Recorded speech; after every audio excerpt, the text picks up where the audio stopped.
Encore un vieux fromage pour cette box de novembre, épopée fromagère, c'est l'abondance.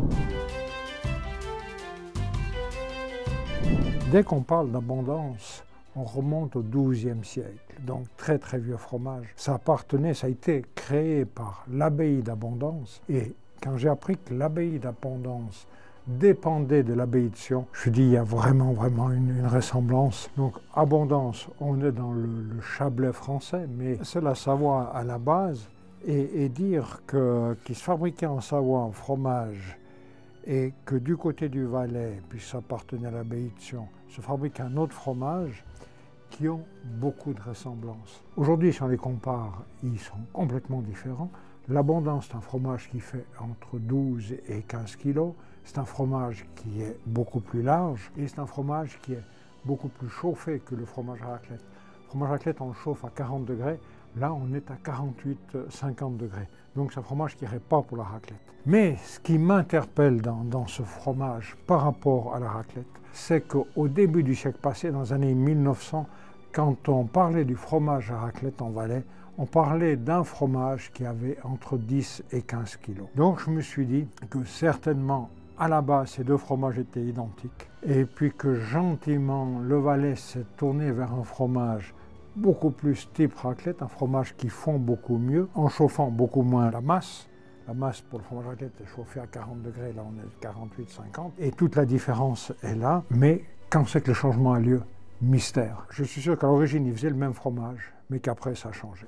Puis aujourd'hui, on a deux produits bien différents. Cette abondance, on l'a sous deux formes. Il peut être fabriqué, comme pour la raclette à nouveau, soit en plaine pendant l'hiver, soit en alpage pendant l'été. Et c'est bien sûr l'alpage qui aura le plus de caractère, de nouveau dû aux herbes de la montagne. Sachez qu'en abondance, dans cette région-là, on peut aller jusqu'à 1800-2000 mètres d'altitude, donc un herbage très fin et à nouveau riche en oméga 3. C'est un fromage qui va très bien à la dégustation à la main, fromage qui a des saveurs, qui a du goût, qui se vieillit bien, donc idéal pour démarrer cette box du mois de novembre. Avec ce deuxième fromage, son nom, le mâche-coulet, on se trouve dans le Marais breton vendéen. C'est un fromage qui est très typé. Pourquoi? D'abord, c'est uniquement le lait des vaches alentour, une zone géographique très petite, très prisée. Les vaches sont à l'extérieur et ce fromage-là, avec son emballage-là, il me fait penser à un berceau. C'est le petit berceau et puis le fromage qui est à l'intérieur. Ça correspond aussi au fromage parce que vous allez trouver de la douceur avec ce fromage. On l'avait déjà présenté l'année passée au calendrier de l'Avent, mais un fromage beaucoup plus ferme parce qu'il fallait le couper. Là, on a poussé un petit peu plus son affinage pour qu'il soit bien crémeux et résultat, on pourrait presque le manger à la cuillère, mais c'est la douceur qui va prédominer dans ce fromage pour le mâche-coulet. Joli petit fromage, agréable à déguster. Vous verrez que vous allez vous régaler avec celui-là. Le numéro 3, on se trouve en Valais, on se trouve dans le cœur du fromage à raclette, c'est le Val d'Anniviers. Dès qu'on parle de Val d'Anniviers, c'est la race des reins, c'est le fromage à raclette, c'est les alpages qui vont très haut jusqu'à plus de 2000 mètres d'altitude. Donc ce fromage d'Anniviers, il est fabriqué à la laiterie, en bas. Je ne dirais pas que c'est dans la plaine, on est en montagne. On pourrait l'appeler fromage de montagne. Mais la particularité de celui-ci, c'est que pendant l'été, au lieu d'avoir les vaches en bas, les vaches sont en alpage. Donc chaque jour, le lait est descendu à la laiterie pour la fabrication de ce fromage. Résultat, on a un fromage de montagne qui a le goût d'un fromage d'alpage, mais qui n'a pas le droit à l'appellation alpage. Parce que pour l'appellation alpage, il faut les vaches en haut et la fabrication en haut. Tandis que là, la fabrication est faite en bas. Mais le résultat, on a un fromage qui est crémeux, qui est onctueux, qui a du goût. C'est vraiment un coup de cœur que j'ai eu cette année quand j'ai dégusté ce fromage. On l'a seulement, je dirais, à partir de fin octobre jusqu'à fin janvier. Après, on va tomber dans la fabrication avec du lait de plaine ou du lait de montagne, mais les vaches seront à l'intérieur pendant l'hiver. C'est le foin de la grange, il y aura moins intérêt.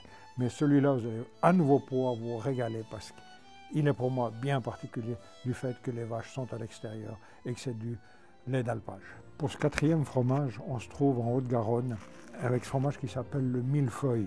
Pourquoi millefeuille? Parce que vous voyez qu'il y a plusieurs étages sur ce fromage, vraiment comme un millefeuille. Le millefeuille, il est fabriqué avec du caillé de vache recouvert de cendre, du caillé de chèvre à nouveau recouvert de cendre, une deuxième couche de caillé de vache, de nouveau de la cendre, caillé de chèvre pour finir et le tout est terminé. Donc un vrai millefeuille. L'avantage de ce mélange, on va avec le fromage de chèvre amener la force, amener la saveur, amener le goût du chèvre. Et puis la vache, eh bien, elle va harmoniser le tout. Elle va apporter l'équilibre. Donc j'adore ce mélange. J'ai souvent dégusté des fromages où on mélangeait les deux laits qu'on fabriquait. Là, c'est différent. Parce qu'on aura vraiment les deux textures qui seront présentes sur ce fromage. Le côté très crémeux, vous allez voir en le découpant, c'est vraiment quelque chose d'onctueux et tellement original. La forme est belle et avec le goût est vraiment très très intéressant et très agréable. Voilà pour ces 4 fromages de cette épopée fromagère de novembre. Avec cela, pour accompagner le tout, je vous ai choisi ce mois-ci une amine de la maison Meillaride qui s'appelle Amine Loiseleur. Dès qu'on parle d'amine, c'est un vin qui régulièrement a beaucoup de douceur, mais il est toujours catégorisé 1, 2 ou 3 abeilles. Si vous prenez un 3 abeilles, ben c'est un vin qui sera liquoreux. Une abeille, il y a peut-être une petite pointe de douceur, ce qui me plaît beaucoup avec ces fromages onctueux, mais c'est l'arrondi qui est très intéressant dans une amine, une abeille.